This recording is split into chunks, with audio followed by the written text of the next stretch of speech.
Skill আমাকে অন্যদের থেকে আলাদা করতে পারে। দেখুন, আমি আশা করি আপনাদের এই 7টি প্রশ্ন লেখা ডান এবং 7টি থেকে কমপক্ষে 5টি উত্তর লিখে ফেলছেন আপনারা। এখনই শুরু হবে আজকের সবচেয়ে যে গুরুত্বপূর্ণ পাঠ যেটি সেটি এখনই শুরু হবে। সো যারা এখনো পর্যন্ত একটি পেন এবং নোট নিয়ে বসেন নাই, অনেক রিকোয়েস্ট যে আপনি একটি নোট এবং পেন নিয়ে এই এপিসোডটি দেখুন। তারপরে আপনি লিখুন আপনার নোটে যে আমি কোন কাজ করতে ভালোবাসি। 1 নম্বর লিখুন, আপনার মনে যেটি আসে সেটি আপনি লিখুন। এখন আপনি লেখা ডান। এরপর লিখুন আমি কোন কাজ ভালো পারি, যে কাজগুলো পারেন সেগুলো লিখুন। 3 নম্বর মানুষ আমার কোন বিষয়ে সাহায্য চায়, কেন আপনার কাছ থেকে সাহায্য চাই। যদি এই উত্তর না থাকে তাহলে লিখুন, জায়গা রাখুন এই প্রশ্নটি লিখে। এরপর হলো আপনার সবচেয়ে ভালো দিক কোনগুলো, 3টি লিখুন। এরপরে লিখুন যে আগামী 10 বছর আপনি কোথায় যেতে চান, লিখুন। এরপরে লিখুন আমি কোন ইন্ডাস্ট্রিতে কাজ করতে চাই, লিখুন। এরপর লিখুন কোন। সবাই নিজের নাম অবশ্যই কমেন্টে লিখবেন যে আপনার নামটি এবং আপনি এই প্রোগ্রামটি কোন জায়গা থেকে বসে করতেছেন এটি অবশ্যই কমেন্টে বলবেন যে আমার নাম XY এবং আমার জেলা হলো ঢাকা বা চট্টগ্রাম, রাজশাহী, যেটা হোক না কেন সেটি কমেন্টে লিখবেন। এখন আপনার কাছে প্রশ্ন হলো যে আপনি কী কাজ করতে চান।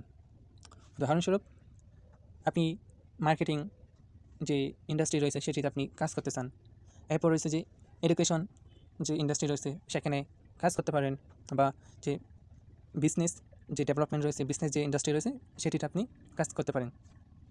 এখন আপনি কী কাজ করতে চান সেটি আগে আপনি আপনার নোটে লিখুন। সবাই একটি নোট এবং পেন নিয়ে এই প্রোগ্রামটি কন্টিনিউ করবেন প্লিজ, সবার কাছে অনুরোধ।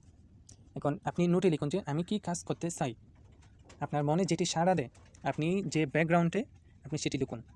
আপনি লিখুন যে আমি মার্কেটিং সেক্টর প্রফেশনাল মার্কেটার হতে চাই, বা এডুকেশন ইন্ডাস্ট্রিতে আমি একজন টিচার হতে চাই, বা আপনি একজন ট্রেনার হতে চান, বা আপনি একজন এন্টারপ্রেনারশিপ হতে চান। আপনি যেটি হতে চান না কেন সেটি আপনি লিখুন আপনার নোটে। ওকে, আমি আশা করি আপনার লেখা ডান। এরপর হলো অনেকে বলবেন যে আমি তো অনার্স করে ফেলছি, মাস্টার্স করে ফেলছি, আমার এই ডিগ্রি রয়েছে, যেমন আমি, এবং আপনি কি ভ্যালু তৈরি করতে পারেন এই বিষয়গুলো আজকে আমরা বুঝব। অনেকে বলে যে আমি BBA পড়েছি, এটি তো আপনার এডুকেশন, কিন্তু এটি আপনার তো প্রফেশনাল আইডেন্টিটি নয়। এর মধ্যে আজকে আমরা আরও জানবো হলো আপনার স্কিল কী, আপনার এক্সপিরিয়েন্স কী, এবং আপনি কী ভ্যালু তৈরি করতে পারেন এই বিষয়গুলো আজকে আমরা বোঝার চেষ্টা করব। এখন আসি পার্সোনাল ব্র্যান্ডিং কী। চলুন সহজে একটি প্রশ্ন করি যে আমি যদি অ্যাপল বলি তাহলে আপনার মাথায় কী আসে। তাদের ট্যাব রয়েছে, তারা প্রতি 1 বছর 1.5 বছর পর পরে তারা যে তাদের অ্যাপল যে ফোন রয়েছে এটির নতুন ভার্সন তৈরি করে, 16, 17, এর সামনে 18 বা আরও কত নতুন নতুন ভার্সন তৈরি করবে। সো তারা মোবাইল ফোন উৎপাদন করে।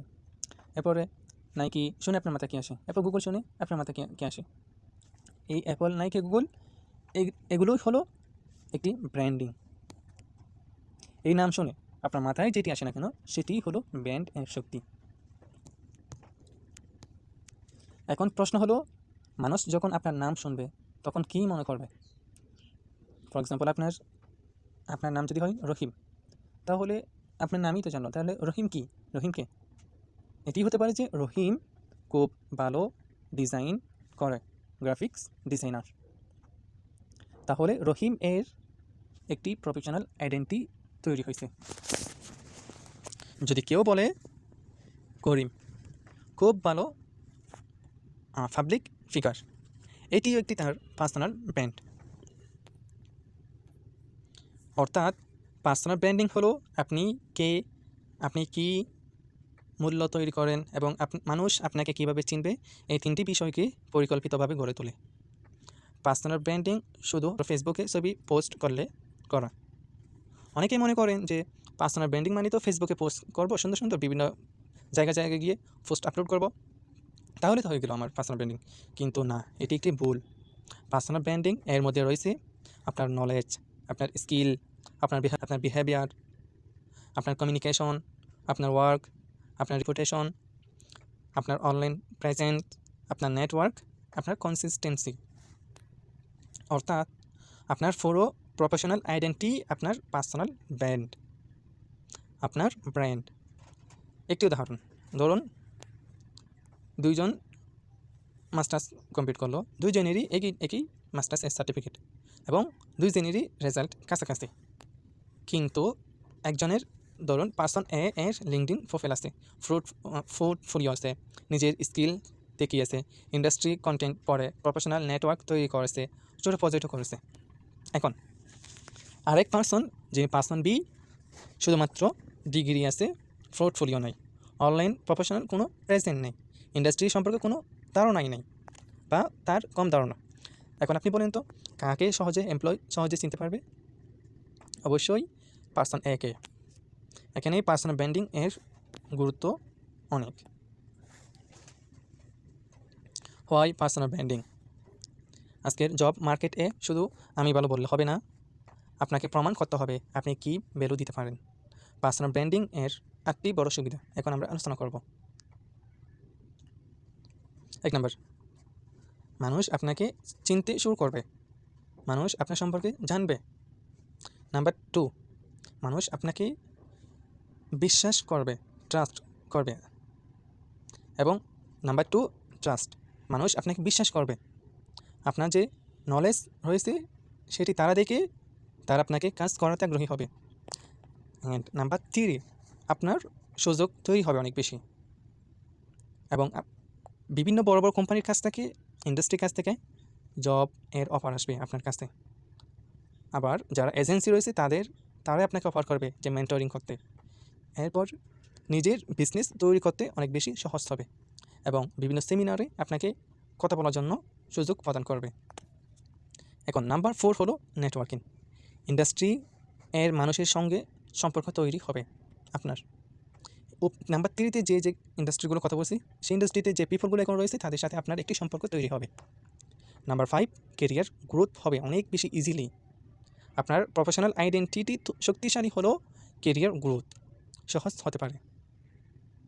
এটি হলো প্রফেশনাল আইডেন্টিটি এর শক্তি দিক।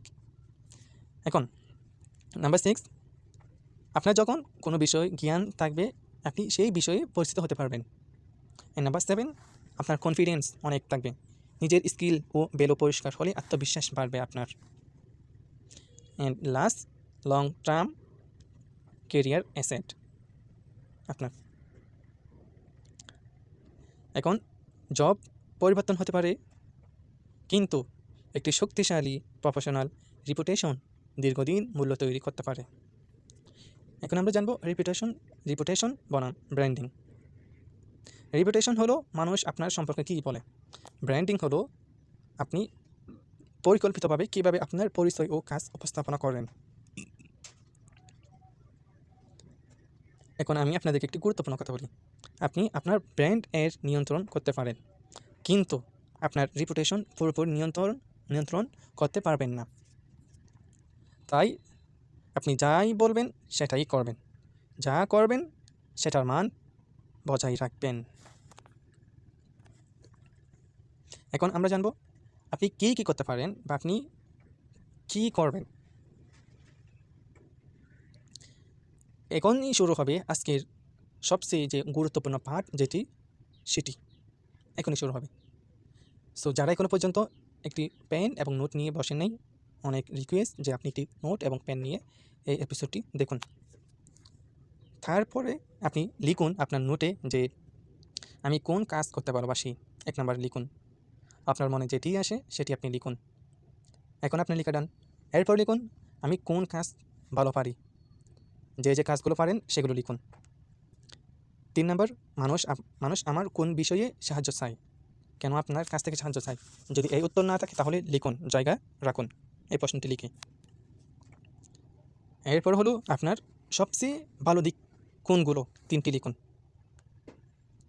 এরপরে লিখুন যে আগামী 10 বছর আপনি কোথায় যেতে চান, লিখুন। এরপরে লিখুন আমি কোন ইন্ডাস্ট্রিতে কাজ করতে চাই, লিখুন। এরপর লিখুন কোন স্কিল আমাকে অন্যদের থেকে আলাদা করতে পারে? দেখুন, আমি আশা করি আপনাদের এই 7টি প্রশ্ন লেখা ডান এবং 7টি থেকে কমপক্ষে 5টি উত্তর লিখে ফেলছেন আপনারা। সো যারা উত্তরগুলো লিখছেন তারা অবশ্যই কমেন্টে জানাবেন যে ডান ডান জানাবেন।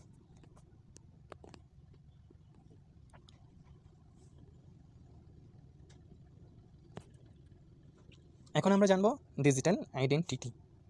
আজ একজন প্রফেশনাল এর পরিচয় শুধু অফিস এর মধ্যে সীমাবদ্ধ নয়।